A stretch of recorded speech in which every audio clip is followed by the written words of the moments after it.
Good evening, race fans. Welcome to Racers Elite Network. As tonight we land in Florida for the first time this evening, specifically the Panhandle, for a first short track showdown of the season.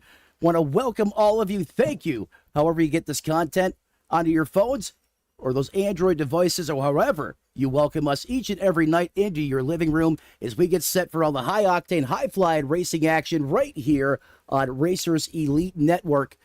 Joining me tonight, a very special guest up in the Tony Trapasso Memorial broadcast booth. You know him as the boss out there on the racetrack. Last season, he was a force to be reckoned with, often competing for those wins and delivered, and he's going to show how multiverse he is this evening. Good evening, Ron, or excuse me, John. Welcome to the booth. How you feeling about this race this evening? Excited to be back in the booth, really watching this race because I'm a huge race fan to begin with, and I will tell you, we know all of these guys. You and I have both raced around all of these truck drivers here. Can't be more excited to bring some short track racing to the fans tonight. Absolutely 100%. And short track racing it is indeed, as we see the head cook, chief, and bottle washer out there on the racetrack right now putting down a qualifying lap. Talking about Andrew Tefft, of course, in that 98 EcoBoost F-150. Just laid down a lap of 17.37. That's going to be good for fourth place right now. However, still have a couple minutes left in qualifying as now multiple drivers hitting the racetrack. Let's go ahead and take a look at tonight's race information. Going to go ahead and throw that up on the big screen so you folks at home can follow along with us. Disregard the edit where it says the Butterfinger Bandit. However, he's unavailable tonight, but we have one heck of a replacement in John Ross. Weather, picturesque, absolutely perfect for this time of the season. Can't get any better. Ambient air temperature 82 degrees, 62% relative humidity. For Florida, hey, we'll take that any given Tuesday evening. Cloudy skies, however, I am seeing some sunshine peeking through. Wind's going to be out of the west at 12 miles an hour and could gust 15 to 17. However, due to the limited speeds tonight, that will pretty much be a non-factor. Stages, they're out of the question as we go all the way here in Racers Elite Network. You're going to have one fast repair should you wad that truck up. This racetrack officially advertised as a half mile. However, officially, it clocks in at 0.48 track temperature. Over the century mark at 106 degrees, but John, it was a lot hotter than that in practice. In fact, I seen about 122 out there at one point. What type of challenges will that give our drivers over the course of the race this evening?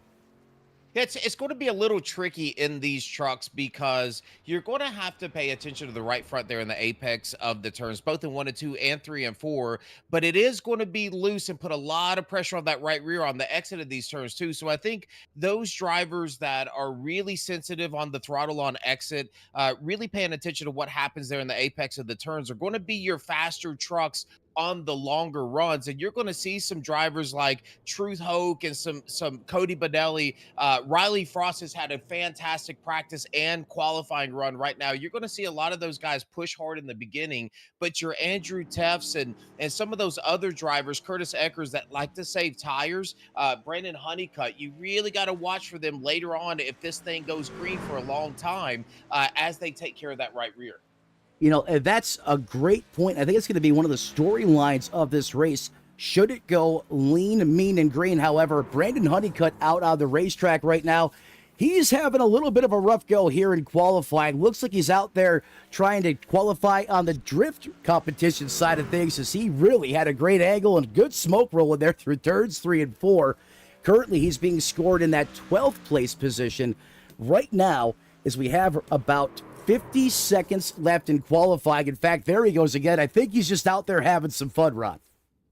Yeah, I think he's out there, Matt. I think he's trying to just kind of find the limits, see if the top of the track is going to work, find out where he can find those passing lanes. You can never count someone like Brandon out, because when they get out there, if they know that they've botched that qualifying run, they're just out here trying to find the limits of that truck, and you will see him settle down in this race, and you will see him start to work his way forward. You can never count somebody like Honeycutt out of this race. Absolutely not. He is always a part of the conversation. I don't care what type of racetrack it is, a road course, short course, configuration such as Five Flags where we're at tonight, or even the super speedways. In fact, I call him one of the shake and bake boys when he's out there at Talladega, but a master of saving those Dr. Feelgoods, and always a part of the conversation. One of the elites in this series, as you ask me, as now we finally transition to trackside for the first time this evening, is that field's going to get racked and stacked behind that iRacing.com pace car.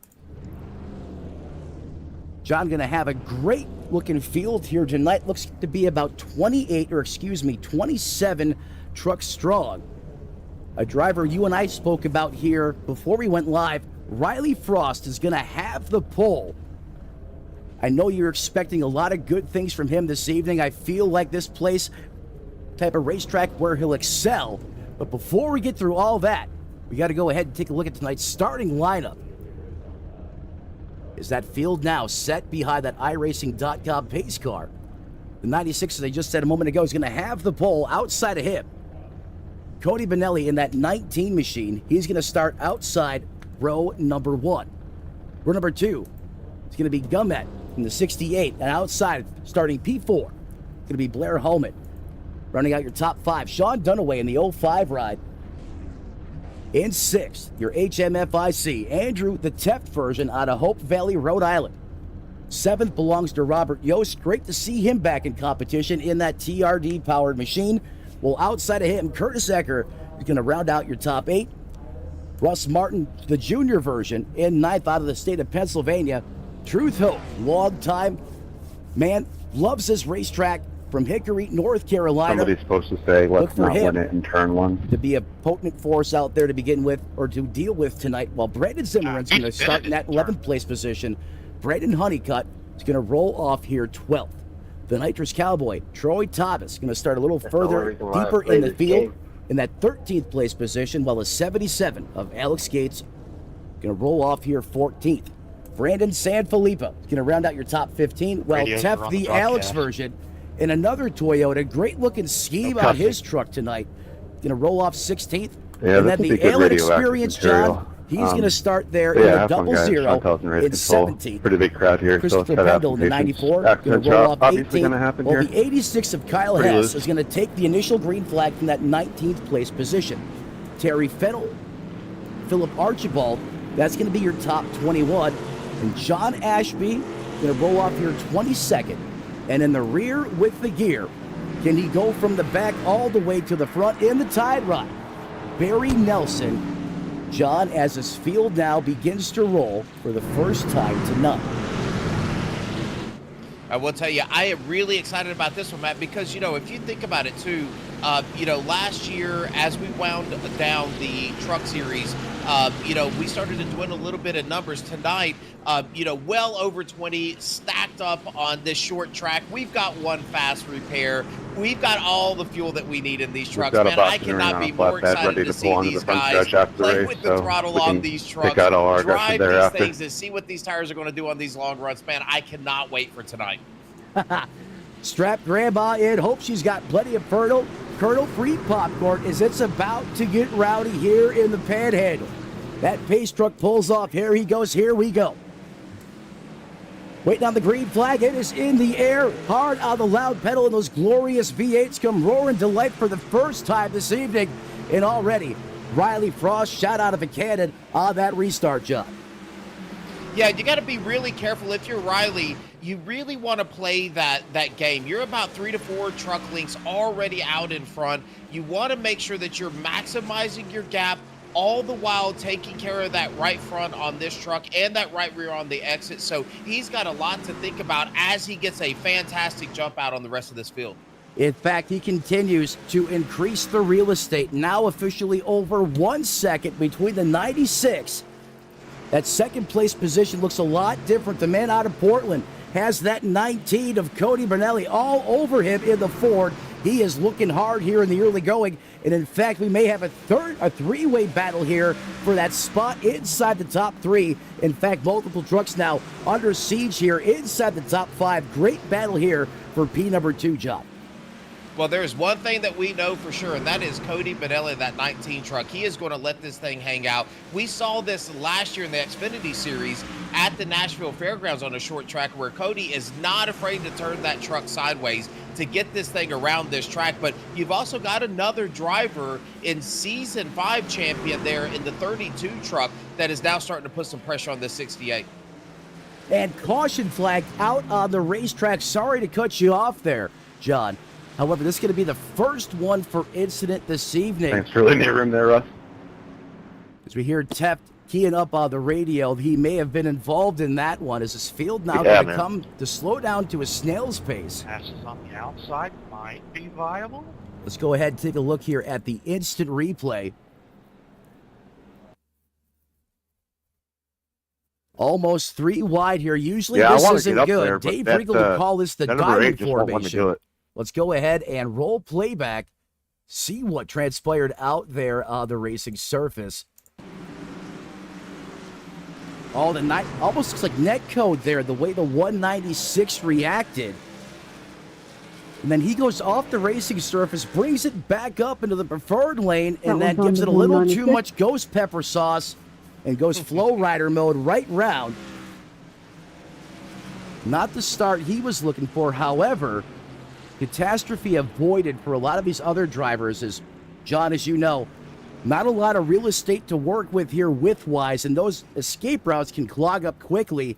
These drivers, great situational awareness, making sure they weren't a part of that incident out there on the racetrack as the Tide Ride gets it turned, facing the right direction, grabs a gear, down and away.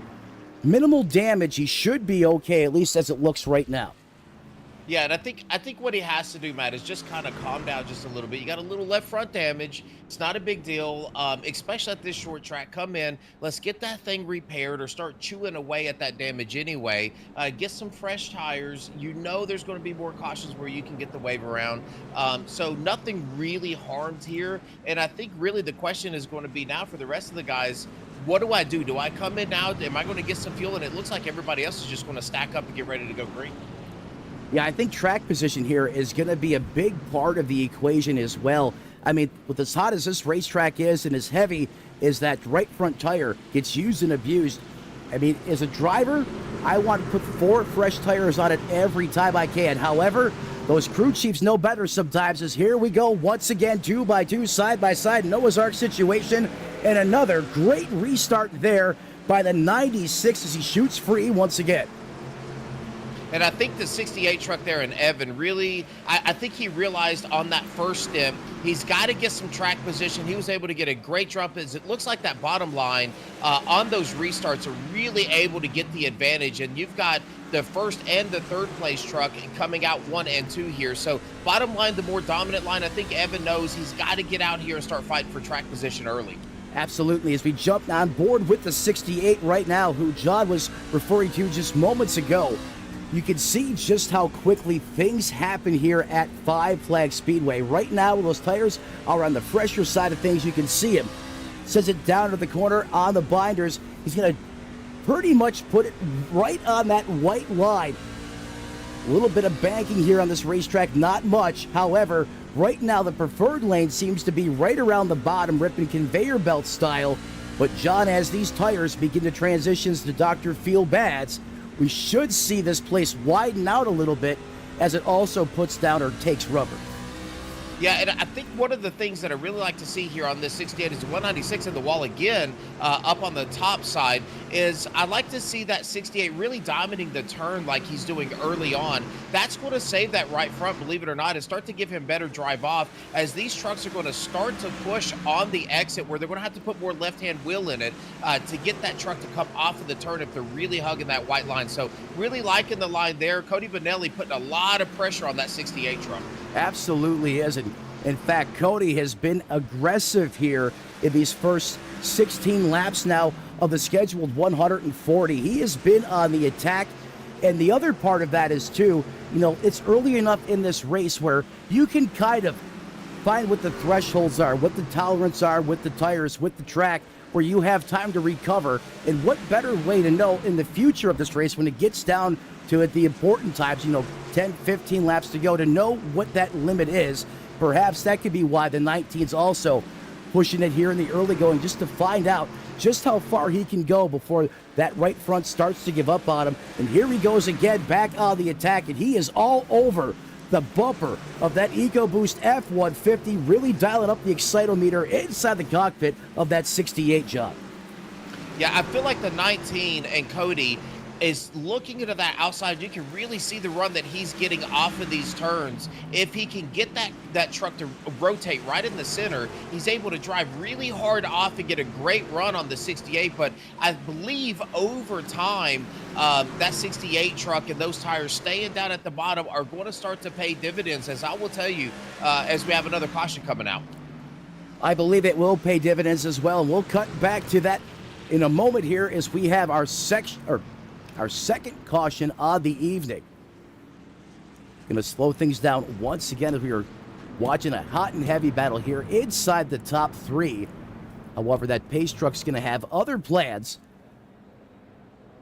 And now that we're closer to 20 laps on the board, perhaps we'll see some of these drivers start to come down pit road, perhaps a little further in the back. Curtis, I'm sorry about that. I have no idea what happened. Something else we're doing here that's on the newer side of the strategy, and at least the broadcast is concerned, allowing you guys at home to hear some of the in-car race radio. Now, if it gets hot and spicy, I'm going to have to pull it, folks, just being honest with you. But trying to give you guys as much transparency at home as to what it not only looks like out there on the racetrack, but so you can hear the conversation behind the curtain. And right now you can hear gates keying up. And every time someone jumps on the radio, you're going to see their name next to that decibel meter, which is being displayed on the right-hand corner of the screen, about halfway up and down. That'll also give you an indication of who's the one on the lollipop. Yeah, 77. Under caution here, obviously you're going to hear an increased amount of chatter over the course of this race tonight. Go back now to the instant replay side of things. Well, John, here's an interesting one. Control. The black box is completely out to lunch on this one. However, I think it was Curtis Eckert that had a speed date with the fence here. Let's go ahead and see what the instant replay picked up. I think she said you barely clipped his quarter panel. Yeah, I believe so. And as while we're rewinding that, very interested to see how this is going to play out. As it does look like, Matt, we are lights off here on the pace truck, and we are going to go green. No one going in to get any tires. You can also see that. Yeah, I'm impressed that that is the case now. As we go back to the live side of things, as you can see, the 8 just got cleaned up there, got tight there at the bottom of the racetrack, and that truck was there. And obviously, two vehicles cannot occupy the same piece of real estate at the same time, and something had to give, and unfortunately, that was the 8 machine that got yeeted. As we get ready to go back to green flag racing, John, would you like to take this one, sir? Yes, sir, I sure will. Now, you're going to look at this 96 truck, and he has been out front all night long. Hey, Phillip, I think he's got a great truck. We saw him again in the practice session. Really turned us some fantastic laps. He had some really good long race speed, too. Very interested to see what this 68 truck is going to do. But we've got some other guys. Don't forget this 10th place truck of Christopher Pendell up 10 positions. He is sitting in 10th. As we go side by side here, that pace truck down off of the racetrack. And here he goes early on the gas, getting a great jump. He's going to take the lead here into turn 1. That was awesome restart there by Riley Frost. He caught him on the snoozer. I love the restart strategy here from the 96. However, Evan was ready for that one. However, the rest of the field, not so much, as the front two have really shot away from the rest of the field here. In fact, almost a second now for the top two over Cody Benelli and the rest of the field. But look at that 96 start to stretch it out once again. As soon as we get back up to speed, that truck is just so good right now. And John, he is making a lot of time right there through the center of the corner, really, being able to carry that momentum. You can see what type of an impact it's having out there on the racetrack right now. You really can, and you don't think that downforce matters on a short track like this, and it might not if you have some damage, but on the front end of these trucks and the ability to get those front 2 tires to turn is huge. And I think Cody has that, or I'm sorry, Riley has that advantage right now. He was really quick last week, really quick again this week. I think he's got something figured out here. You can tell he's put some laps in at this track to figure out what's going on. I do think this 68 truck behind him is really playing a lot of strategy, and he is thinking about where he wants to run on that track. But man, right now this 96 truck just showing a ton of speed. It's 196 down on the bottom of the inside track again. Yeah, the 196 here of Barry Nelson, it just has not been a good go. In fact, he's going to bring it down pit road, I think, as he's got it on the apron, or excuse me, coming off the pit road exit, as this is my first time officially at the virtual Five Flag Speedway. I know everyone's probably saying, Matt, you're from Florida. However, Florida's a big state. It's all the way up there, the Panhandle, and I'm way down here almost in West Palm Beaches. Now he has the fenders flying off of that truck and everything else. I know they had that new graphics update, but I'm not sure the parts are supposed to be doing that, as the 196 now puts it in his box. We send it back out trackside. It is all Riley Frost here in the early going, with 32 laps now written into the history books. Evan in the 68 runs in that second place position. Cody Benelli rounds out your top 3. Robert Yost on the move, up 3 spots from where he started. However, this battle here for 3rd, 4th, and 5th, or excuse me, 4th, 5th, and 6th, really starting to heat up. We have a 3-way tandem here. The 32 of Blair is there, and then the 01 of Sean Dunaway. He's lurking as well, John. I think this 3-truck battle has been fantastic to watch. One, really nice to see Rob Yost back, driving these trucks. He's had some fantastic runs. He did last season as well. That's fantastic. Blair Holloman, he's always great. I will tell you, just watching Blair tonight, his patience has been something that has changed for him. Last year, it seemed like he was really pushing that truck, kind of getting himself out of shape a lot. He's really started to calm himself down, especially in this race. But Sean Dunaway behind him in that Hello Kitty truck, one of the greatest pace schemes that I think that we have here at Racers Elite. He is always patient and always methodical, so you can never count him out. But I'll tell you, that 55 truck, Matt, super fast behind these guys. Truth Hope. And I'll tell you what, John, you know what I'm going to say. Last season, this guy couldn't buy a break if he won the lottery, if you ask me. And it always seemed like something out of a movie would happen to this man at the end of these races. He found every which way to take himself out of a podium or a win. And then you go back to late last season, some magic, there was some mojo shift, I'm not sure what it was, but he got the wrong righted. And now that 55 has been bad fast. I know in the Next Gen series, which I typically cover, he's had it going on there, and it seems like he has found his groove here on the truck side of things as well, is now he's putting that Hello Kitty truck, he's dialing it up right now all over the back of that machine as he looks down to the inside. And what I like to see out of Truth is really working that bottom lane. I think, especially in iRacing, that bottom lane is going to be more dominant. And if you can roll center on the bottom, as we have another caution here. Another caution comes out just as it's getting good in the neighborhood between the 01 and the 55 ride of Truth Hogue. And that's probably going to be the story tonight, John, with as many trucks as we have here on the racetrack, close quarters racing, and then obviously as more laps get on these tires, it's going to be more difficult to pass. You're going to have to try and stretch it sometimes, and when that happens, that's typically when we see incidences on the racetrack. However, for the first time tonight, pit road comes to life. Everyone just about coming down pit road for the first time this evening as we watch the 96 walk it down in his pit stall. These crews going to work right now, John.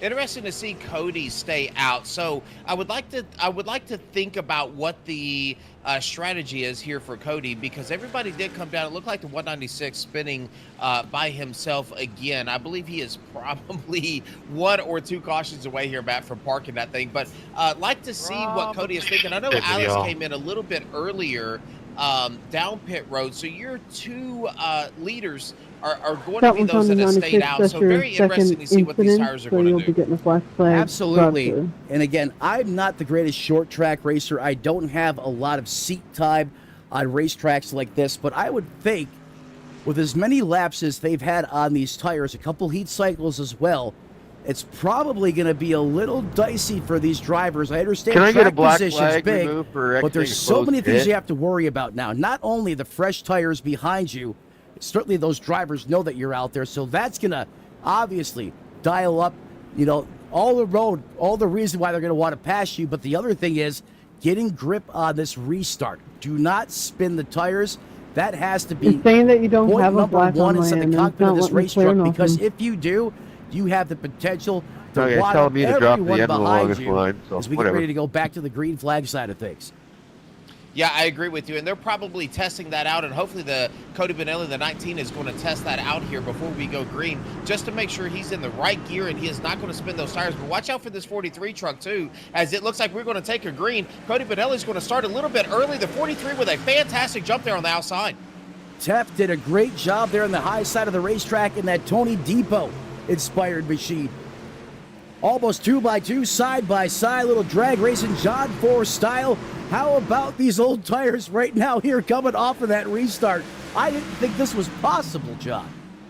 Well, I can tell you that 43 is going to try to get out in front of the 19. He's going to have the fresher tires. He wants to make this pass as quick as he can. Cody's going to try to stay down there on the bottom. They do not want to see this 96 and 68 truck get around him early. No, but how about the 43 making the top shelf where Mama hides the cookies? Work on the freshies. He's going to squirt free and leave them 2x2, side by side behind him. They are racked and stacked so close to one another, you could picture 10 over these guys as the 19 almost lost the back end of that race truck. In fact, it stepped out on him a little bit there again, John. I can tell you, Alex Teft, one of those drivers you never want to see up front when it really counts, and he is putting some fantastic laps down. But now Evan and it looks like now Blair Holloman coming into this battle. Yeah, Blair Holloman in the 32 saying, hey, if you can make the high side work, I'm going to give it a shot as well. One of the Pennsylvania boys out of Middletown, Pennsylvania. Going to just latch on to the tailgate of the 20. Almost goes 3 wide. Thought better of it. As he's still peeking about a half lane down, he sees the 96 coming and he stuffs it back in line to block the momentum from Frost. Oh, and he's going to lose it. Goes. The 32 around, and he's going to spin on the inside. No caution so far. We're going to stay green, and a situation just went from bad to worse for the 32 as he's been snake bitten. About to go a lap down here. He does grab a gear and has it pointed the right way, and there comes the yellow flag. I wonder if I would have whipped the Caution UE now in the out on Brad, the if I racetrack. would have actually found it. Whew, you want to talk about catastrophe Because if that being was the saved case, there for the then I should have did 32. that. I'm sorry. And it looked like, obviously, he was in the eye of the storm there, John. Had to give it a little more loud Hey, pedal than he Andrew, sorry, liked, jump and up you there in seen front of you what like happened. that. He found the boundary. Those tires said not today, and it That's all stepped good. It's out. early. Did a great job holding on to that race truck, though. I will tell you that the person I feel like that is in the worst position here is going to be Alex Teft in the 43. And the reason I say that, Matt, That is one's on the because 32? he has a decision to make. We know that he's a lot slower on these older tires than what these other drivers are, but he doesn't want to get mired back in that traffic. So does he stay out, and is he going to wait on another caution? If he does that of 20 laps from now, if he can hang on, then he can get back on the same cycle. Right now, he needs to really work on cooling these tires down on this truck and try to fight his way to stay inside that top 10 before the next pit stop. Yeah, absolutely. I agree with you 100% here as this Lucky caution dog outside. Lucky kind dog of threw a monkey wrench in his plans, if you ask me. However, there is some light at the end of the tunnel. He just needs a little help and really needs to try and get these tires cooled back down so he can get as much grip back in these things as he possibly can here as we get ready to go back to green flag racing here at Five Flag Speedway. Now try to get this thing back to the live side of things here. There we go.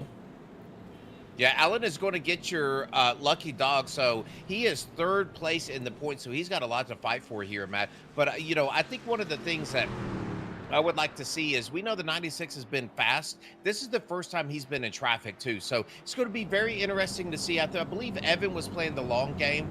He is now out front in clean air. I know he's going to want to keep that truck in front to keep the clean air on the nose of that truck. So I'm going to be interested to see what him and Riley are able to do here. And don't forget now, Truth already back and forth. We've got a newcomer sitting in the fifth position there in Russ Martin Jr. that we don't talk about a whole lot, but he's got a great run going. I love his profile picture. He's got Chris Farley. I don't mean to laugh, folks. I didn't know that was going to pop up in my face. But Russ Martin, you got a good sense of humor. Maybe you'll be the one saying, holy shnikes, when this thing is all said and done. Is the new guys up there in that fifth position. Truth Hoke up to sixth. Boogity, boogity, boogity. Here we go again. Is Evans going to let it rip tater chip, Cletus McFarland style, eating on the bottom. And here comes Riley Frost. Does look like Riley's right underneath of him now. Truth Hope getting stuck up to the outside there. Alex Teff with a pretty solid start as well. And this 20 truck down low digging, trying to get forward. Oh, he is digging hard. In fact, he's got all the mining tools out there, if you ask me right now. Ooh, get skinny. Almost contact there between Yost and the 20 machine. Look at these guys. Look at how much Alex Teff, unfortunately, is slowing these guys down. The front two guys, they are loving life right now. Everyone behind the 20 is starting to get upset. A little fast and furious action, if you ask me. Here comes Truth Hope trying to get it done the hard way on the high side of the racetrack, John. Yeah, I think we understand now in these trucks, these older tires just cannot hang on. They can, you can see that 43 truck up near the front, but you just can't. These older tires, fresh tires are the way to go as they start to just steamroll this 43 truck here on the outside. Now that's going to put the 20 car right behind him. He is going to get freight trained here on the outside as he is trying to find a way to get himself up. He's desperately tried to. He just doesn't have any room to work with. I mean, these trucks are literally racked on top of each other, almost like you would see at, Daytona. However, much different setting. However, the amount of real estate between them is a lot similar. You can see the staggered offset there. The 20's just trying to find any way to get where he wants that truck to find a lane where it's going to work a little bit better for him. Is there 2x2 side by side just behind Alex Teff? John, getting back to your point, I think the only time perhaps those old tires are your friend is if you find yourself in a situation where, let's say it's a late race restart and you have about 2 or 3 laps to go and everyone comes down, puts new tires on it. Obviously, it takes a lap or two for those tires to wake up. That could be maybe one of the surprise times or one of the shockers, if you will, where those old tires can actually be a benefit. But outside of that, you can see it's not even close as the 43 continues to hold on for dear life here as he has trucks literally pounding him right now as he continues to bleed positions and filter towards the back as he's already now dropped to that 9th place position. Yeah, that's tough for him. I think it was a good opportunity to really see what the older tires are going to do. I think you're right, maybe even rights only if you want a little bit of track position later on in the run. It's going to make that truck a lot looser, but at the same time you're going to get some grip, so I think that's okay. But it seems like these older tires, and he didn't have a lot older tires than what these other drivers did, but it does seem like that is a huge detriment as now looks like, Matt, this battle for the lead is starting to heat up.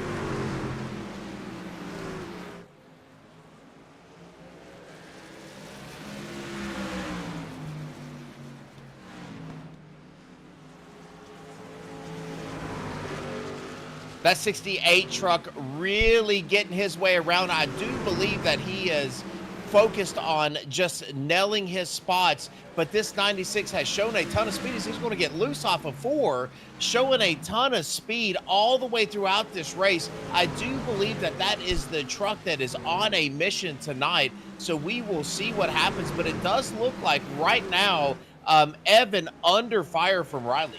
Absolutely under fire, under siege, in fact. I mean, look at the way the 96 is just darting that truck into the corner. It looks like a slot car out there at times. It does not move, it does not wiggle, it does not move.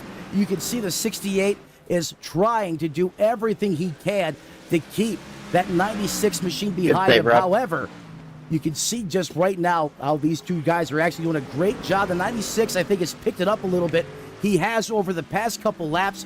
Last time by, an 18.09 to an 18 flat. So Evan has found another 10th, but will it be enough as Riley Frost continues to be a little bit quicker? But John, as I always say, catching them is one thing, passing them is another. Now, can Riley Frost find a clean way around the 68, or with 70 laps on the board, do you decide to deploy the chrome horn? Yeah, I think they're really close. I don't think that the 96 is going to have a lot of patience here behind the 68, but I can tell you what's happening here. I believe the 68 is a little bit lost on where Riley is beating him, because he's starting to work the middle line just to feed a little bit more dirty air there onto the nose of the 96, which is an intelligent move here by Evan. But I do think what Evan's doing is trying to find just a little bit more speed. I'm not sure that he understands why the 96 is beating him so bad on the entry of these turns. And while that's going on, don't look now, but there's someone creeping into the picture along the lines of the 55 ride. That man out of Hickory, North Carolina, Truth Hope, now up 7 positions.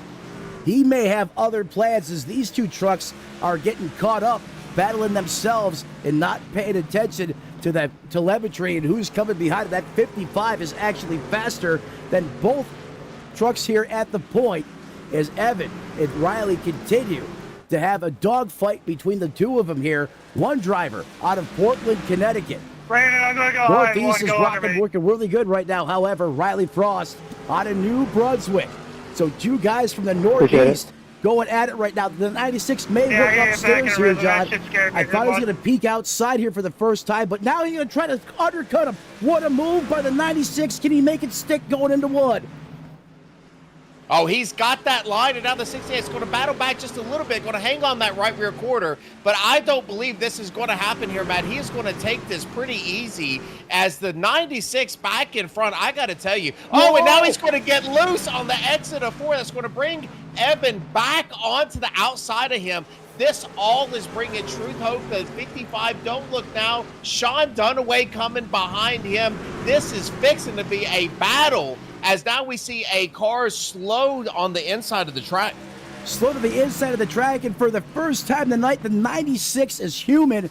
The first time that truck has ever stepped out was at a critical moment, allowed the 68 to get back outside of him, and you can see that those tires now on the Riley's ride are starting to get overworked. They're sweating to the oldies right now.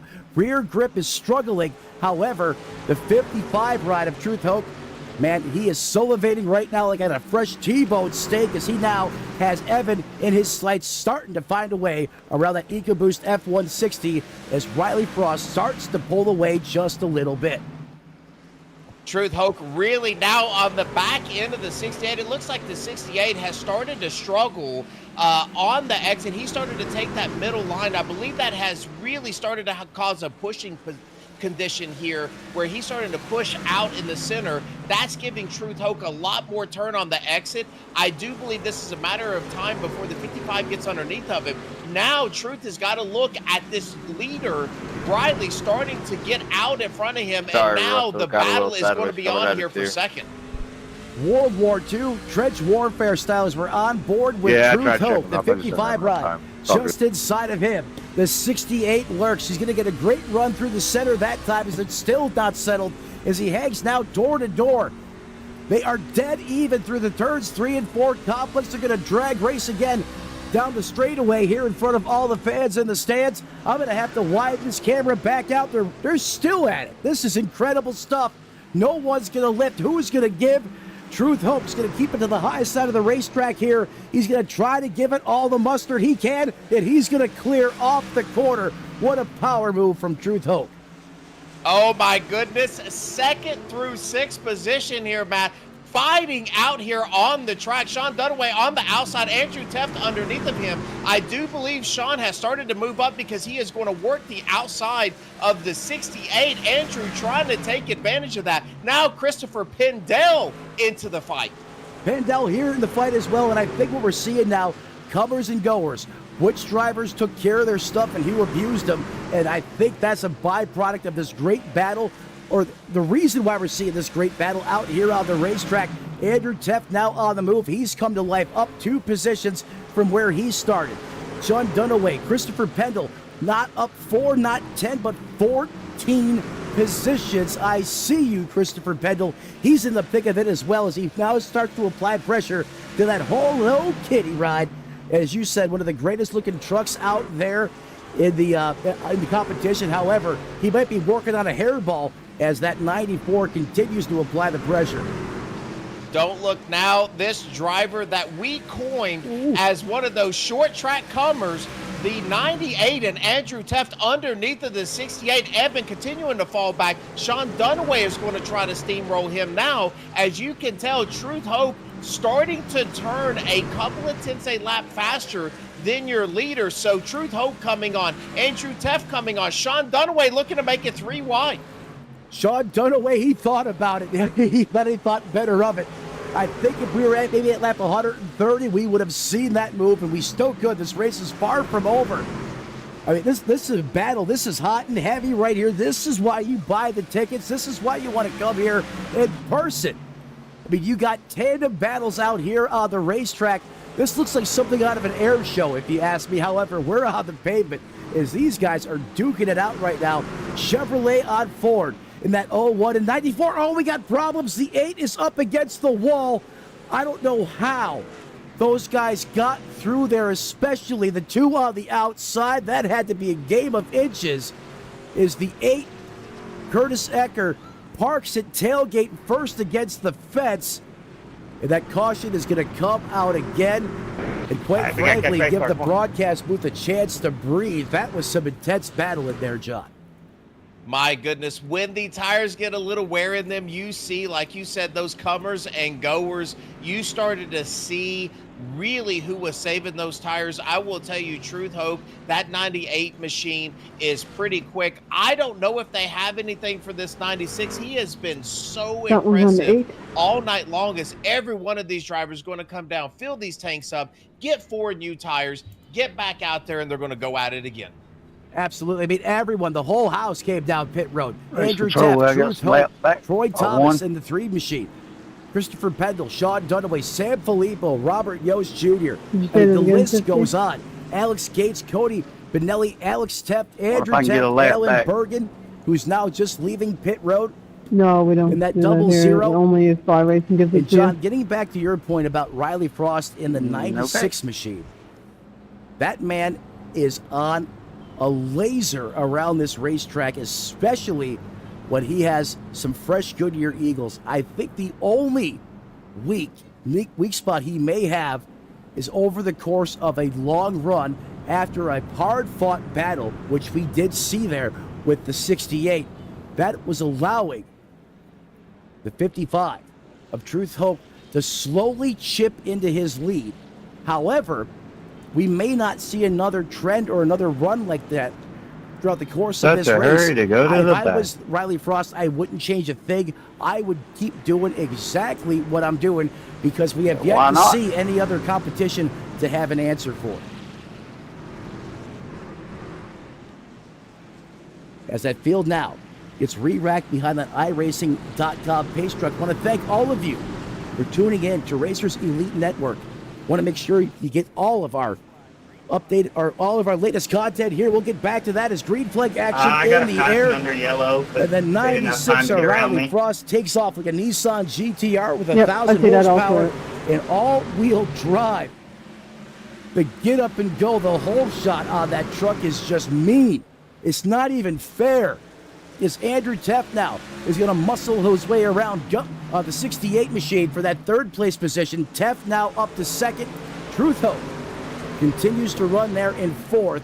And Christopher Pendle, your biggest mover of the race out of the beautiful state of Ohio, currently rounds out the top 5. I like being a pinata. San Filippo up 9 positions. And caution back out there on the racetrack. Turned down and got on the brakes a little harder. San Filippo, the man out of Jacksonville, North Carolina, my old stomping grounds in the military, is going to come take the yellow flag in that 6th place position. And John, the mental games here are going to start raging or taking their toll on these drivers. The last thing you want to do is getting into a start-stop scenario. That's a good way to start making these drivers' emotions and tempers boil over. Yeah, I agree with you. And I think, you have to start looking at, we know the 96 and Riley is fast on starts, fast on fresh tires, fast on old tires. So Lucky he dog coming really outside. is the one to beat. I think, Andrew has to find a way to get really quick on fresh tires.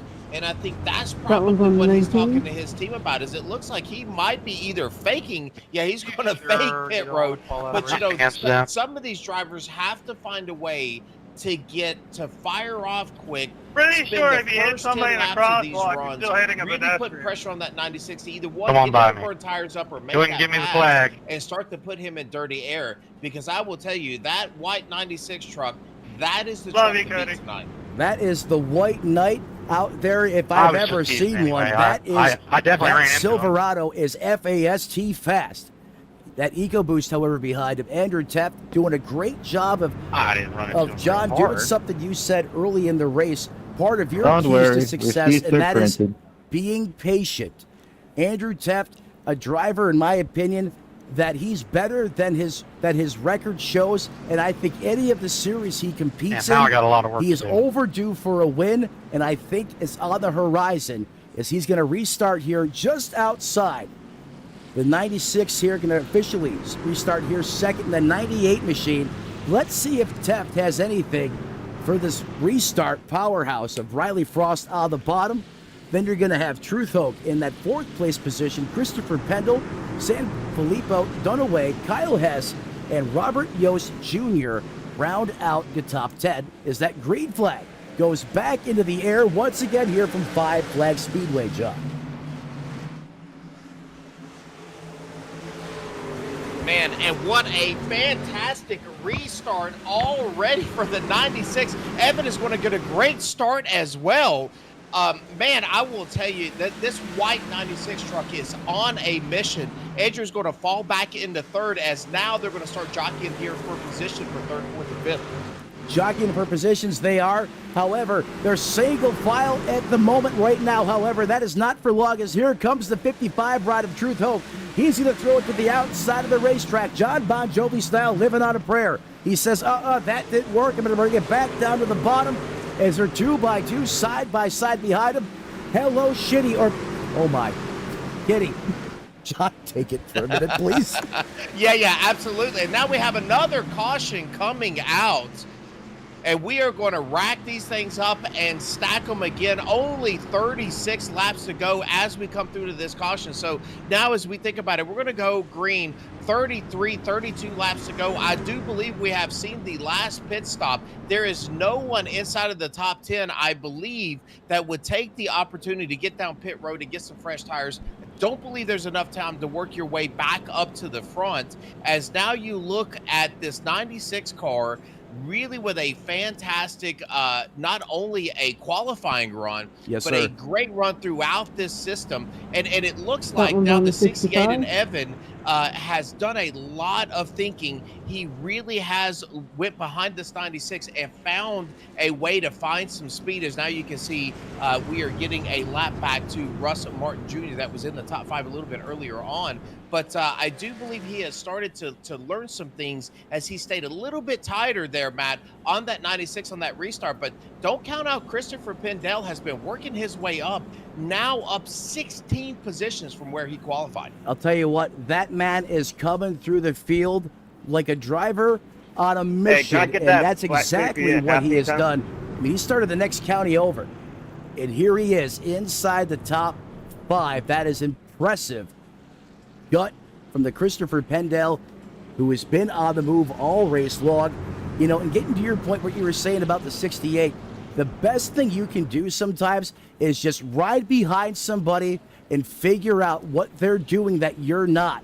That can be sometimes the greatest asset in a race, and I do that often. In fact, I've done that with you a lot out there on the racetrack. I'll just jump behind you and try to see or figure out what you're doing. And oftentimes, that's going to help me later on in the race. And I think that's where some of the veteran presence comes into play. You know, that experience. Some of those drivers do this more than others. But like you said, I believe he has figured a couple things out. We'll see if he can put it to use here before all is said and done. Is those lights now out on the pace truck? John, take us back to green. Yeah, and here we go. 96 again with another great start, but the 68 is not getting fooled this time. Not only is he the student, but again getting a little bit of a lesson from the 96, and he is going to stay pretty tight. Great start all the way around. Christopher Pendel going to now take the third position. Third position for Christopher Pendel. Check the box, add another one on the scoring pilot as the 94 continues to claw his way to the front of this piece, as Frost still carries the torch here with now 109 laps written into the history books, coming out of 3 and 4 this time. And look at that. That is, I'm lost for words right now, John, just how good that Chevrolet Silverado is. In fact, he just hit the new fast lap of the race, a 17.12, almost busted into the 16-second barrier. That is impressive speed out of that Chevrolet. As the caution comes out once again for yet again another caution. We'll have to go back and take a look and see. That might have been that 77 truck, but we got to look. But you are right, that 96 has really found some great speed around here. I just think he is zoned in. He's really got the feeling of this track. Yeah. My goodness, this is going to be a tough driver to beat tonight. Absolutely. And I think he knows that. The competition knows that. Yeah, you're not lying there, boss. But how many times have we seen somebody play the strategy card? Hey, if I'm not going to beat you on speed, if I have an opportunity to do the opposite of you out there on the racetrack and I can put myself in front of you, I wouldn't be surprised if that opportunity presents itself. So one of these drivers take it as we take a quick look here at the instant replay. Stab to get away from hitting him. Side by side, door to door here. Keep your eye on that truck just in front of David Yost, the 33. Oh my goodness, he stepped on his biscuits. He does a fakey 540 nose slide. I have no idea how he did not get hit, John. I mean, he had that car every which way but straight, and somehow everyone made it on route. We'll tell you. Oh my goodness. And as you can look at this replay, I am not certain that, you know, this thing is just, it's everything that you can do right now. You got 27 laps to go. You had 32 laps to go when we went green last time. It is everything that you can do to get every position. We know the 77 truck is fast. He knows he's fast. And so I think sometimes, Matt, that puts you in a position where you think you should be further up the field than you are. I'm getting some net code kind of warnings. If it gets bad, let me know. I'll get out of the way. These issues just try to calm I haven't seen you. Yeah, this is one of those racetracks that will test you mentally, not physically, and also mentally. The correct and I think that was the case right here with the 77. You're looking real bad. We're getting later into this race. Obviously, great talent behind the wheel, and it's just like you said. I really feel like he felt he should be up there in the top 10. He wasn't, and this racetrack, it invites you to test the waters, and that's what happened. Unfortunately, she won as we get ready to go back to green flag action here. Riley Frost once again gets an insane launch out of the hole here. 2x2, side by side. It's a jousting match between the 68 and 94 of Christopher Pendel, who is still the man on a mission as he now looks inside for second, but the 68 slams the door. Yeah, Evan, with a fantastic run off of the exit of 2, is going to get himself down, and he's going to defend that position. But now the 55 of Truth Hoke is going to take over the 4th spot. That has been one of those drivers who's been able to contend with the lap times of that 96 truck. So look for him to start moving forward. Oh, he gets a big time loose out of the corner. He has to save it all the way down to the bottom of the racetrack, and Teft was not able to capitalize as he was plowing like a snow truck on the high side. Now Teft is there. He peeks inside. He's going to send it all the way down to the bottom. Is the 55's going to give him room? Almost catches a piece of the wall, but Truth Hoke somehow musters the mojo out of that Chevrolet, and he might be able to clear here, but the 98 is going to get a good run, and now the 55 able to complete the pass, but he stays it on the top shelf. Yeah, I will tell you that top is working in 1 and 2, Matt. 3 and 4, just a little bit slower, and it's allowing those drivers to hang on that left rear quarter panel where they can't quite get off of that turn as well as they want to. But now this 77 truck up front is giving these drivers, these top threes, all kinds of problems, as now you can see Christopher Pendel starting to put the pressure back onto this 68 truck as he has found some speed coming through this field. He has found some speed coming through this field. And remember, Ron, John, you've talked about it a lot this race, that dirty air and how much more difficult it is to get that truck to execute and respond to the commands that you're giving it to make passes. Now he's getting further towards the front. Guess what? That Ford is driving a little bit better. He's got more confidence. He's feeling it. You can see that in the performance right now out of that 94 machine, as he is now just 3 car lengths back from that 68, as we have a three-way breakaway here between Frost, the 68 of Evan, and the 94 of Pendle. That's the top 4, or the top 3, and then Truth Hope is going to be about 4/10 of a second back, and he has a hangry pack of wolves behind him, starting with Andrew Tepp in that Hello Kitty Chevrolet. Yeah, I think him and Andrew have been battling pretty hard. That has allowed those top 3 to sneak away. It doesn't help that 77 truck of Alex Gates is going to be right in between those, as now he looks like Alex is going to start to peek underneath of Christopher Pendel, as these guys are going to go just a few laps from this checkered flag, as now he's going to start putting a little bit more pressure on. I do like what Christopher is doing. He is searching for those lines, going in a little bit higher, about a lane and a half down, trying to diamond that turn off, as now the 77 is going to start diving underneath of Pendel to kind of interrupt that battle there for the second position. Yeah, I'm not sure how I feel about the 77 up here, kind of, not hey, you're out there racing on the racetrack, I get that, but we're getting down to 15 laps to go and potentially could have an impact or effect on the outcome of this race. This is a gray area if you ask me, John. Some people love it, other people hate it, but right now, no harm, no foul. However, that 77 is out there like he's got something to prove in the late stages of this race. Yeah, I'm not sure that this is the point that you want to be running your top 3, especially if you are at least a lap down. You're going to get the lucky dog. Great time to fall into this little gap between the 94 and the 55 and just kind of ride around.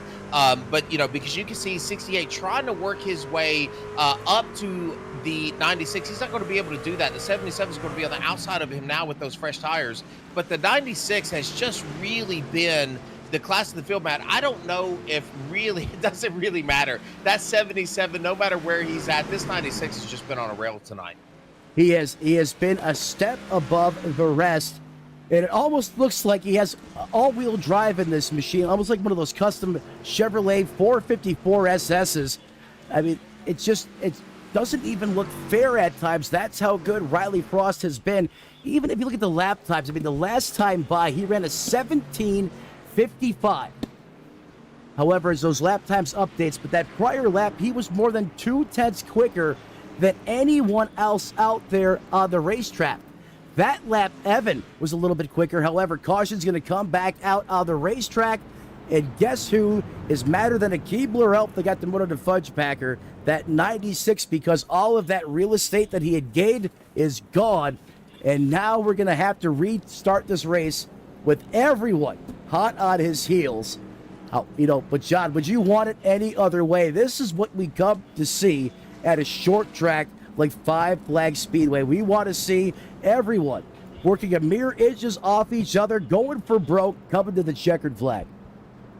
I feel like the 96 is okay with this, Matt, because I got to be honest. If I'm a driver and I feel like I have the jump off position, I can start wherever I need to. I know that I'm a couple of tenths a lap faster. We're not coming in and getting fresh tires. I'm okay with that, but I will tell you what is most impressive to me throughout the rest of this night has really been how this top 5, top 10 has been battling nose to tail, side by side, door to door, even sometimes 3 wide, and they're all staying nice and clean. Not any damage on any of these trucks here in the top 10. Been a really impressive night. They absolutely have, and believe me, I have wanted to mention it, but I don't know if you know, there's something called the broadcaster's curse that tends to be very strong with me, and may have been the reason why I've avoided saying that. So I'm glad you did, and they've done a great job, and I want to elaborate more on that as we, transition to post-race here on the channel here in the near future. But right now, we got to get to the checkered flag. And if you thought it was hot and heavy out there earlier, folks, well, get ready. It's about to dial up to a whole new level.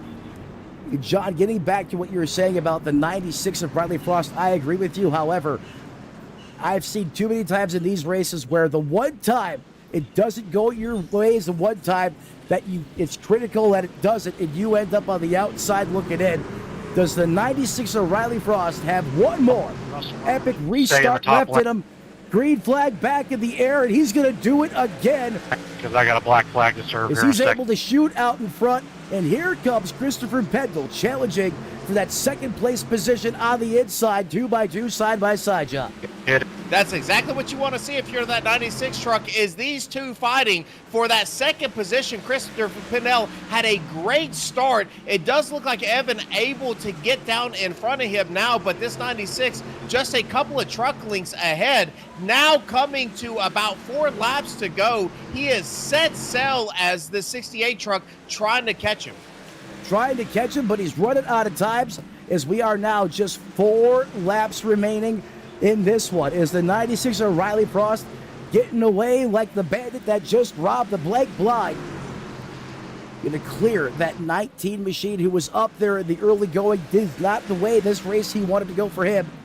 As another lap comes off the board, next time by, we'll have popsicle sticks in the air. Take the line. I don't want to interfere with y'all's race. Yeah, Cody Benelli just going to, and we just heard him over the radio say, I'm going to dive down to the bottom, but the damage is already done. The 96 able to clear him pretty early. 68 having to go to that outside. That is going to slow him down and give the 96 exactly what he needs to claim this victory tonight. If everything goes green, the 68 there, but don't look now, because it does look like this Christopher Pendle under attack early. It does look like he's going to fight for the second position here.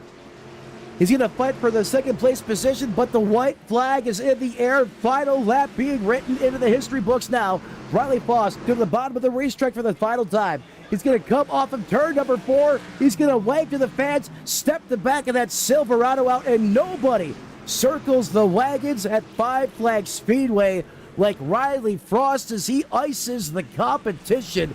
What a drive out of the 96. Evan in that 68 in a third place finish for Mr. Where Did You Come From? Christopher Pendle up 17 positions. And how about the elderly driver out of North Carolina, grinning like a Cheshire cat right now, going to come home in that 4th place position. The HMFIC out of Rhode Island, Andrew Taft is going to round out your top 5. Good one, Riley. What a race, John. That was one to Hey, Andrew, I remember. had to stay in the gas on that These one. drivers did a great job of taking care of their equipment, Yeah, I was racing thinking the close same thing. I don't quarters. blame you.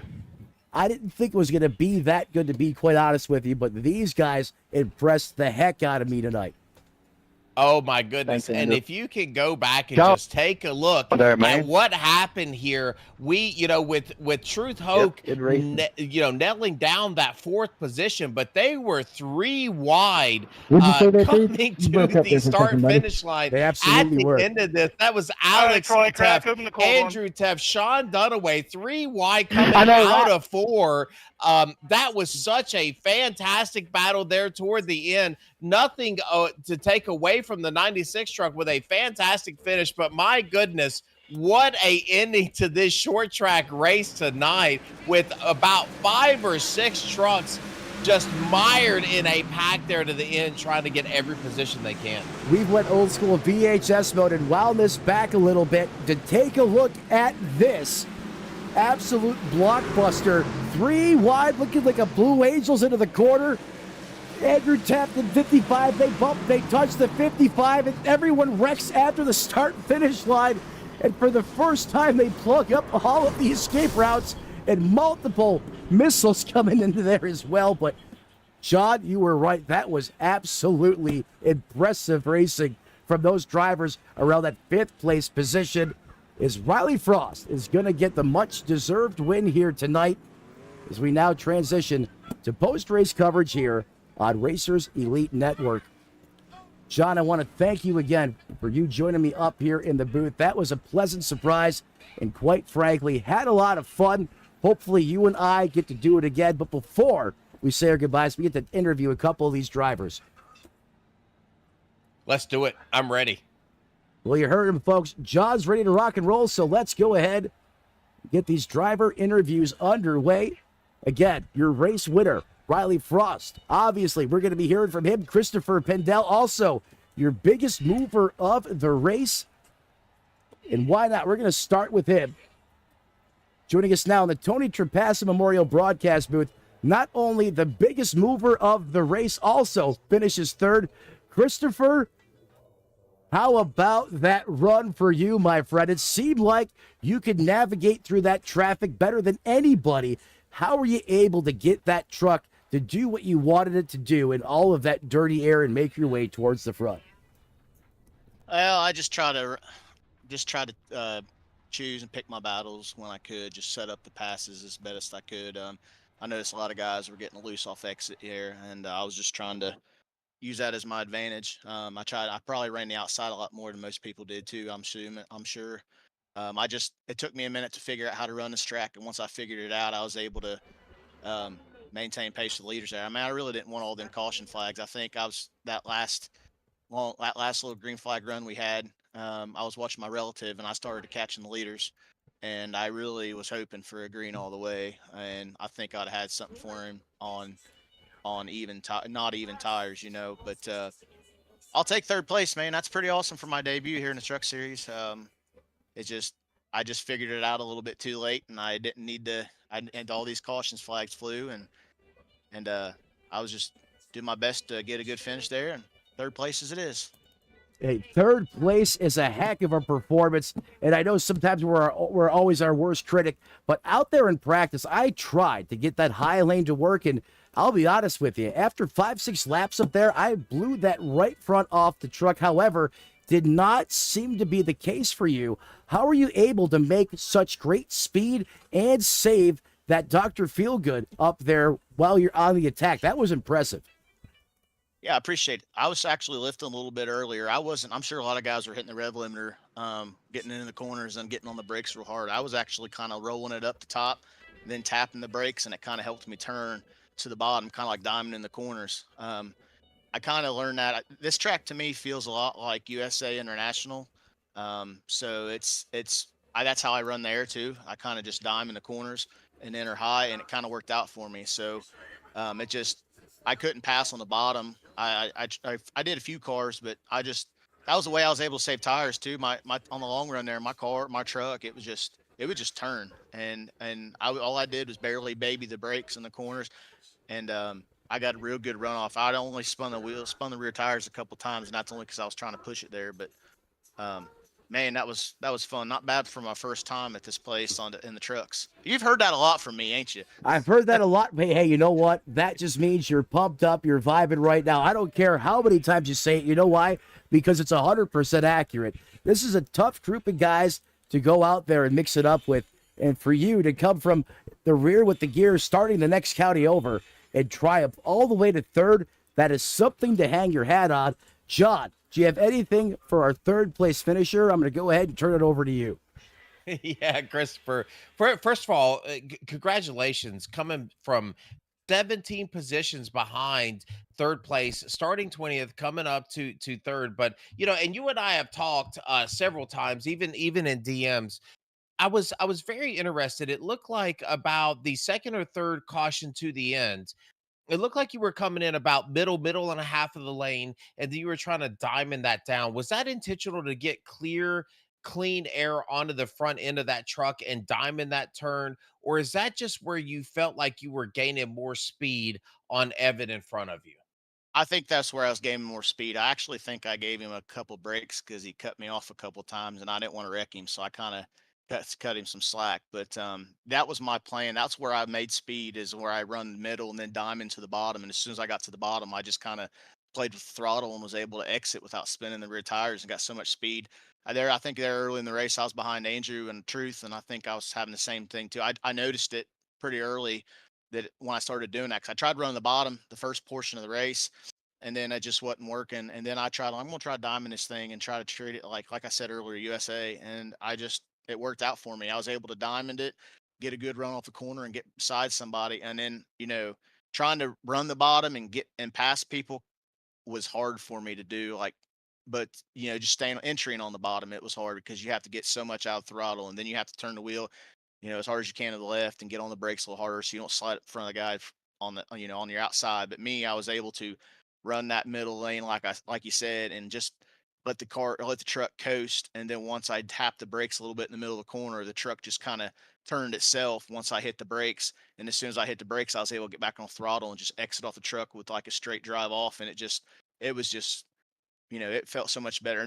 And later on in the run there, I was setting lap times with leaders, if not better lap times with leaders, I felt like. And it just, like I said, man, I really wanted to see that go green, but you know how short tracks are. You've raced enough of them. It's just, they never seem to go the way you want them. So just to finish third in my debut here in the truck series, I will take it. That was a fun race. That was fun. Not bad for a guy that fell off a ladder this morning at work, was it? Well, I will tell you this. You found some speed. You might have qualified in 20th, but man, you certainly you worked your way through the field methodically. You found your spots to pass people. You used the pit strategy to your advantage, and man, you come home third place. So Christopher, fantastic job in that 94 truck, man. We'll turn it over to you. Let you give your shout outs. I appreciate it, guys. Thanks, Andrew, for letting me race tonight. I know I didn't plan on racing in the truck series this year, but he let me run tonight, so I appreciate that. Thank you guys for the broadcast. I love talking to you, Matt, all the time. You got me up here. I know you haven't got me up here a lot, but when you do, I like sitting there, our conversations we have, pumps me up a little bit. So I appreciate Absolutely, that. brother. I appreciate that, man. Heck of a run tonight. I appreciate that. John, I appreciate you helping me out with Homestead last week. I know you had your issues, but, thank you for helping me out and talking to me about things. And, thanks to everybody that raced with me. There was a lot of clean racing tonight up the front, and everybody raced me clean and respectful. And thank you to my wife. She's not here right now, but, she knew after I fell off that ladder this morning, I was a little sore, and she put a whole bunch of medicine in me and said, go do your thing and go race, have some fun. And that's what it did. But I appreciate you guys. I'm going to get off here. I'm going to quit talking. I'm probably boring you all, but I appreciate it. And hopefully I'll run next week. We'll see what happens. Well, there he is, ladies and gentlemen. The new guy was the guy, going from the rear with the gear all the way to third place. Adapted, overcame, had the mojo under the hood, executed, was patient when he needed to be, and aggressive when it mattered the most. Ultimately, lands him on the podium in his first attempt here in the Racers Elite Truck Series. Hope to see you back out again on the racetrack really soon. That was the voice of Christopher Pendle. Going to go ahead and put you back down in the waiting room. Appreciate your time and have a great rest of the week, sir. You as well. We'll talk at you Thursday, hopefully, Matt. Sounds like a plan. You got it, brother. And John, you could hear the energy, the fire in his voice, and I don't care how long he was talking. That's what it's all about, if you ask me. Yeah, I completely agree with you. And I race because number one, it's a blast to run. It's competitive. We want to be competitive, and you really get amped up about it. And he was amped up. You can't ask for any more. And as broadcasters, Matt, you can't ask for any more than for every one of your podium finishers to be amped up to get a great finish tonight. That's half of the reason why I like to broadcast is getting to be the first one after they just executed or had a great moment out there on the racetrack, to hear that excitement, their passion, that energy in their voice. That's truly half the reason why I do this. I could not agree with you more, John. Speaking of that, another person that's got to be amped up right now, he's standing by with you, Evan, driver of the 68. You're with John Ross up in the broadcast booth. Hey, Evan, you got a copy? Yeah, I got you. Well, I will tell you, man, it was a fantastic run, not only from the very beginning in your qualifying position, but you stayed up front all night. You played the pit strategy fantastic. It looked like, there for a minute, about the middle of the race, you had the clean air. I felt like you were sitting back behind the 96 truck trying to find and trying to figure out a way that you can get that center to rotate a little bit better. He was a little bit better tonight. It looks like he just stuck the center of that turn a little bit better and had a better drive off. But walk me through your night, one, and two, tell me a few things that you think that you learned tonight here at Five Flag Speedway in these trucks. Yeah, well, I definitely learned that the temperature matters a lot at this track. I could tell pace picked up quite a bit towards the end when the temperature dropped. I could see the 96 roll in the center a little bit, entering towards the top, so I tried doing that, but he was just hooked up towards the end. We started running the same lap times, and he ran a great race. Happy to get second, though. That's for sure. Yeah, you did a fantastic job run a second, and I think I told Matt just a few times throughout. I said, I think Evan's sitting back and he's trying to figure out how he's rotating a little bit earlier than what you were able to do, because I felt like when you had that clean air, you were rotating well, and then I think about 10 or 15 laps into that run, it seemed like the truck started to push up about a lane and a half, and it allowed Riley to get a little bit better turn underneath. And I said, I think Evan's sitting back trying to take it all in and figure out what he needs to do. But I will tell you, fantastic job, second place finish. Do you think there was anything that you could do there on that last run? Really timing his starts a little bit better that you could have done to really put the pressure there on that 96? Yeah, it was definitely hard to get the launch on the outside on his restarts. He was so good in the box and the restart zone that it was hard to get the launch, get side by side, that you just ended up fighting for second with the other guy starting in second row on the inside. So I was glad to hold him off. But yeah, good race all in all. Yeah, and I think, if you can really think about your debut here, you get to win your second. I mean, you have it all going for you, my friend. So fantastic job here in second place. I'll turn it over to Matt if Matt has any questions for you, but fantastic job here all race long, getting that track position, keeping that track position, really working that pit strategy. Just fantastic job all night long. Thank you. Thank you, John. And I have to echo what he said moments ago, because that was an observation that I had up in the booth as well. It just seemed like you went to work in the heat of the battle out there on the racetrack. It seemed like you knew the 96 had you beat a little bit, and you sat back there and you tried to figure out what you needed to do to formulate a plan to either be able, well, obviously, one, what you want to do is be able to get around that truck out there on the racetrack, but if you couldn't do that, what you needed to do to try and maintain that speed or keep that energy in case you got a chance of a long run and perhaps have a little bit more longevity out of those tires, if that was the case.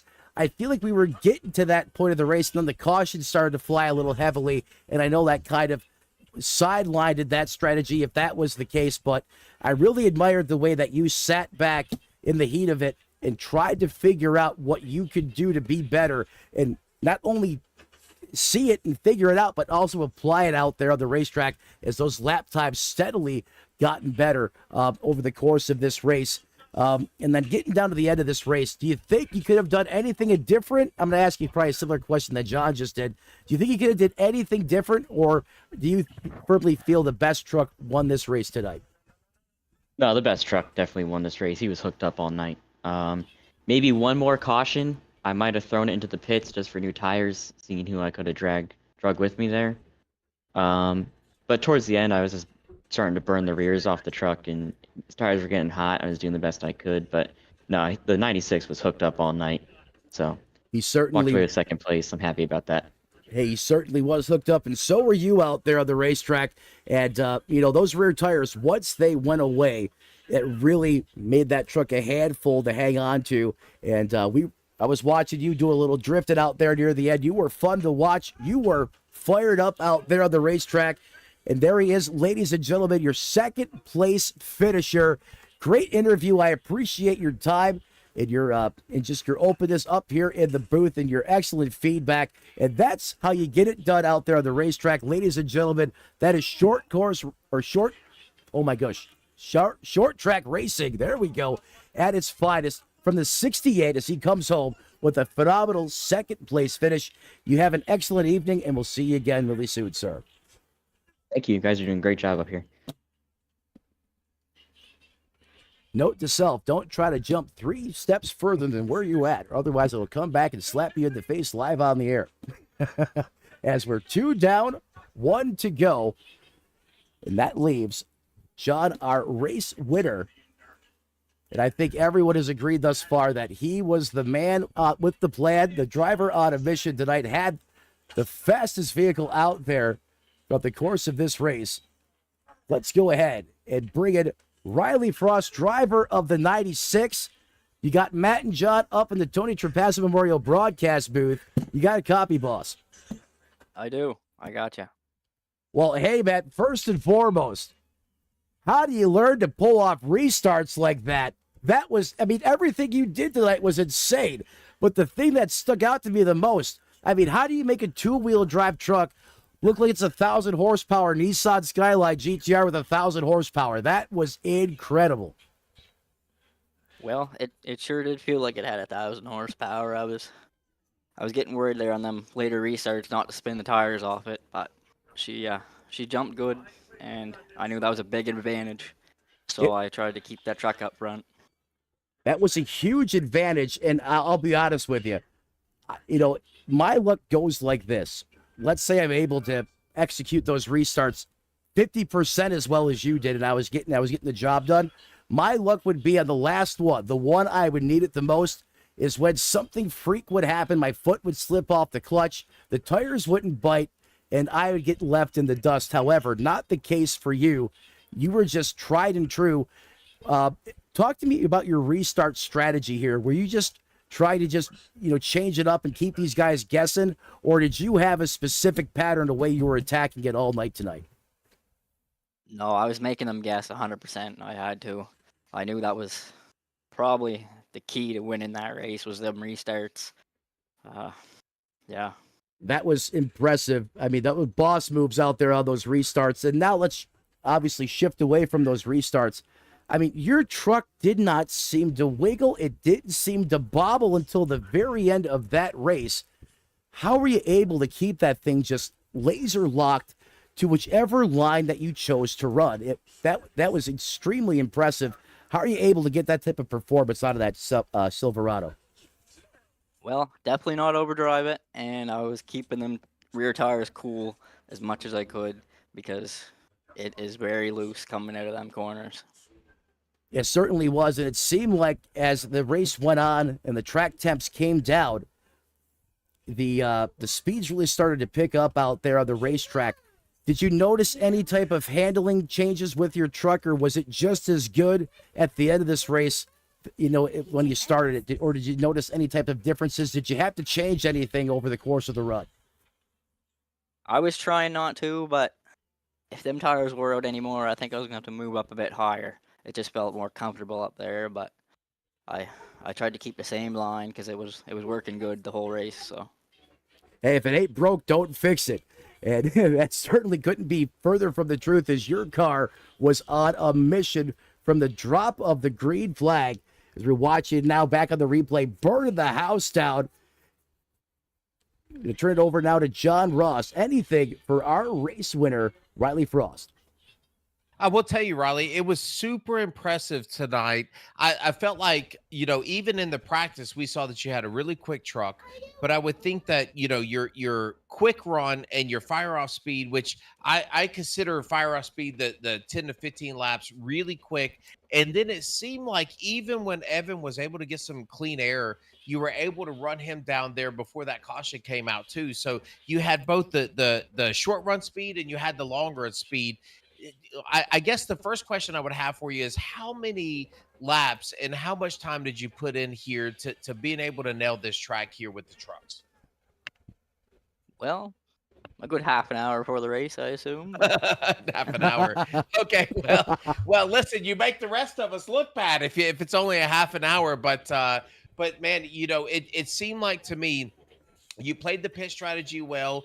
You kept your track position all the way throughout the race. Did you ever think through as those cautions were coming out, especially the second and third caution of the race, man, I might need to come in and get some fresh tires? Or did you always think, since I'm leading here, I'm going to dictate this thing? My tires are good. I'm going to stay out. Well, the fresh tires were a big advantage. I figured about 50 laps in, I'd come in, get a set. Around 100, come in and get a set. And that last caution that came out, I'm really surprised. With 10 laps to go, that more people didn't pit. Because if they had fresh tires, I had no chance. I was thinking about pitting too, but nobody did, so it was a good thing I didn't come in, I guess. Yeah, yeah, I would say that is a great thing, and you were able to cool those tires off, get a great restart, and it just seemed like all the way throughout the night you were able to hook that truck down to the bottom, and not only on entry, it seemed like you were really quick on entry.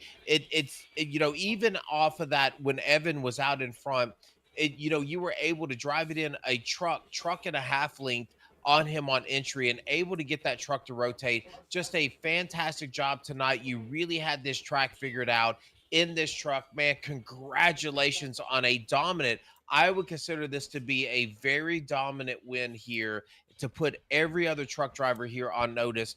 Riley Frost is the guy here on these short tracks. Congratulations. I'll turn it over to you, man. Let you give your shout outs. Yeah, I'd just like to thank you guys up here in the booth, Race Control, and Andrew for putting these on, and everybody who comes out, I guess. Well, there he is, ladies and gentlemen. Riley Frost ices the competition here throughout the whole course of this race. A dominant force, the man that had a plan for every single type of adversity that he had throughout the course of this event. Pleasure speaking with you up here in the booth. Have a great rest of your day, and we hope to be seeing you out here in competition throughout the rest of this season. Way to get it done, my friend. Right on. Have a Right. good night, guys. You too as well. I'll tell you what, John, that guy out of New Brunswick, man, he seemed like he prepped all week for this race. 30 minutes, I tell you what, I can't do that. I was mowing down the fence out there for the first 20 minutes. It took me, just that amount of time to figure out how to keep the truck on the racetrack. Hey, I will tell you, it seems like he really, really felt the truck, and you will go to tracks like that too, Bat. I think where you just kind of feel comfortable.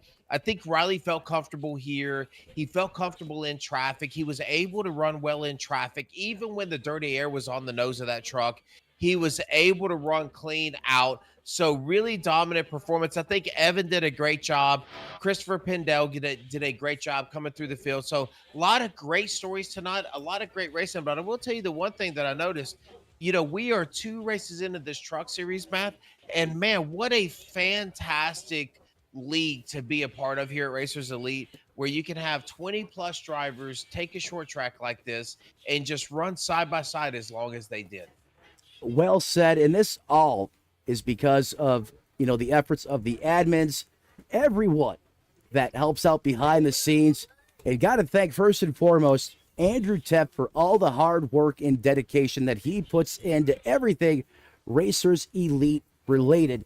It is tough to run one league in one series of race cars, let alone having 7 nights of all the high fly and high octane racing action that you could possibly want under one roof. I cannot thank him enough for everything that he does. And speaking of that, if you want to make sure you don't miss any of all the high fly and high octane racing action right here on Racers Elite Network, smash the like button, ring the bell. That way you'll get notified each and every time Racers Elite Network is live in prime time, covering all the sights and sounds here on the virtual side of things. iRacing, of course. Want to thank you again, John, for being up here in the broadcast booth with me. I had a great time working with you. A pleasant surprise. I hope you and I get to do it again soon. However, I know you'll be back out there on the racetrack sooner than later, and I'll be wishing you the best. But anytime you feel like you want to come up here, the door is always open for you. And with that being said, only one thing left to do, and that is take a look at the final results tonight. You've heard from your top three, ladies and gentlemen. Riley Frost, Evan in the 68, and Christopher Pendell in third. Truth Hoke was a force out there tonight as well. Comes home in that fourth place position. Andrew Tepp's going to round out your top five. Solid effort from him. Kyle Hess, the 43 of Alex Tepp's going to come home eighth, while Brandon Sanfilippo ninth. Robert Yost Jr. rounds out your top 10.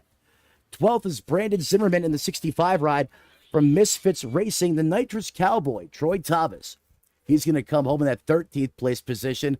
The 77 of Alex Gates, Privateer, kind of got things back going there late in that race. However, was not the result he was looking for as he comes home 14th. Well, Blair Holloman, the 32, rounds out your top 15. Alan Bergen, who had a phenomenal run last week to open the season, comes home third, is going to get a 16th place finish here in that 00. Cody Benelli, who was strong early. Does that say from Butt Crack Motorsports? Okay, he is. No pun intended there, I guess. He's going to come home in that. I wasn't ready for that. We're just going to keep on going. I love you guys and your hidden landmines here on the broadcast side of things. Ross Martin's going to come home 18th. Well, Philip Archibald is going to come home 19th. Well, Brandon Honeycutt going to round out your top 20. Terry Fennell, John Ashby, Barry Nelson, and John Ross, the boss, is up here with me, rounding out your 23 drivers that took the initial green flag here tonight. It is the late, great Tony Trapasso used to say, as you walk down the road of life this week, do us a favor, don't play in traffic, and we'll see you next time right here on Racers Elite Network. Night, everyone. I said night.